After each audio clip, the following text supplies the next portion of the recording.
आणि माजी राष्ट्रपती रामनाथ कोविंद यांच्या उपस्थितीमध्ये नाशिकच्या काळाराम मंदिरावर उद्या धर्मध्वज उभारला जाणार आहे। 21 फूट उंचीचा ध्वजस्तंभ उभारण्यात आलाय।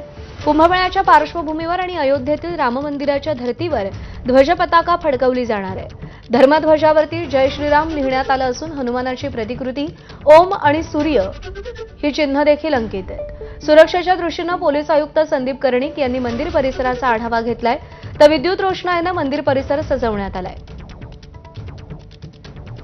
दरम्यान महंत सुधीर दास यांच्याशी संवाद साधला आमचे प्रतिनिधी मुकुल कुलकर्णी।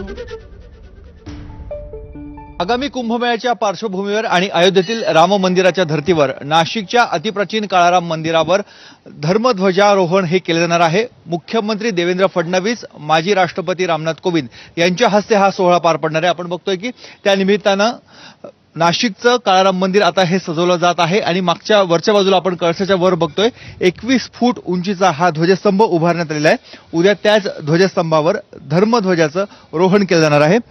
मंदिराचे पुजारी सुधीरदास महंत आपल्यासोबत आहेत। महंतजी, उद्या काय काय प्रोग्राम आहेत? जय श्रीराम। नाशिक कुंभमेळा प्रधान धर्मदर्शन स्थान श्री काळाराम मंदिर येथे उद्या धर्मध्वजाची स्थापना होऊन हा अत्यंत राष्ट्राकरता अनुकूलता राहावी म्हणून सन्माननीय मुख्यमंत्री यांच्या हस्ते सर्व पूजन विधान होऊन उद्या माजी राष्ट्रपती रामनाथजी कोविंद, त्याचप्रमाणे राम जन्मभूमीचे कोषाध्यक्ष गोविंददेवजी गिरी या तिघांच्या हस्ते आपण या ठिकाणी धर्मध्वजाचं आरोहण करणार आहोत। आणि उद्या सकाळी आमचे सर्व धार्मिक विधी दुपारी 4 वाजेपर्यंत पूर्ण होऊन आदरणीय मुख्यमंत्री आल्यानंतर त्यांच्या शुभ हस्ते आपण पूर्णाहुती घेणार आहोत। उद्याला 4 पर्यंत संपूर्ण पूजाविधी पार पडतील। त्यानंतर मुख्यमंत्री इथे येतील आणि मुख्यमंत्र्यांच्या उपस्थितीत उर्वरित पूजा पार पडेल आणि त्यानंतर मुख्यमंत्री नाशिकच्या गोदावरीच्या आरतीसाठी इथून प्रस्थान ठेवतील। कॅमेरामन